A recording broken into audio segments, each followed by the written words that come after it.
Ito na guys. Ito na guys, flickering. Ayan guys, hindi na guys gumagalaw yung camera. Okay guys, hindi na guys gumagalaw yung camera. Okay, flickering iPhone XS Max. Ba camera problem guys. Nagalaw-galaw yan guys, gumagalaw yung camera. So ngayon okay na. Yan ang gumagalaw. Thanks for watching. Yan, please subscribe guys ang aming YouTube channel. Dadadong Cipitech. Pumasok nga eh, sayang talaga. At yung susubukan niya XS Max guys. Flickering yung camera guys sa likod. Ito guys. Magkasabay itong dalawa pag pinilitan. Alisin mo lang ng tornilyo. Ito, yan. Yan dito. Yan. Tapos angatin lang to guys. Angatin natin yan. Nasa rin kaputi ko. Alisin muna natin yung battery. Yan guys yung LCD nya. Tinabi ko na. Malangaw.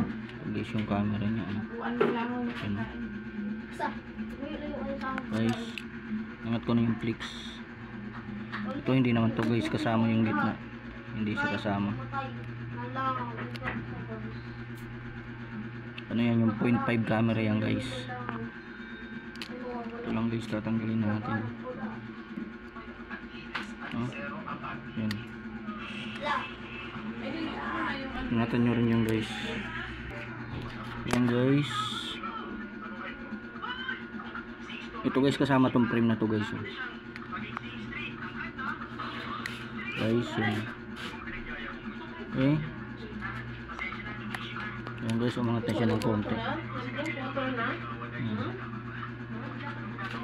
Okay, yan. Guys. Okay. Yan, kahit kamayin mo na yan para safe naman. Okay. Hindi ko nga hindi mabuksan din. Ayan guys.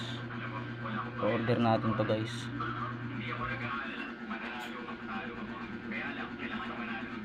iPhone XS Max.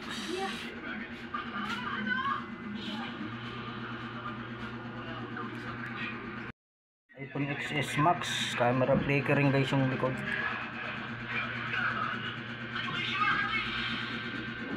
Okay.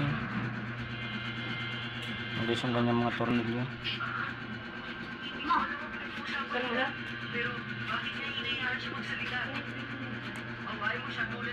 Ito guys yung 0.5 camera yan guys.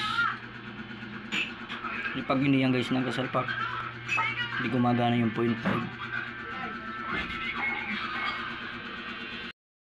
Ito guys yung galing guys sa buzzer. Binasag ko siya guys, tapos kumuha lang ako guys na maliit. Ayun guys yung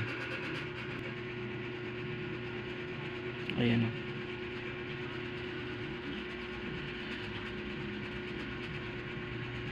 Nakita nyo yung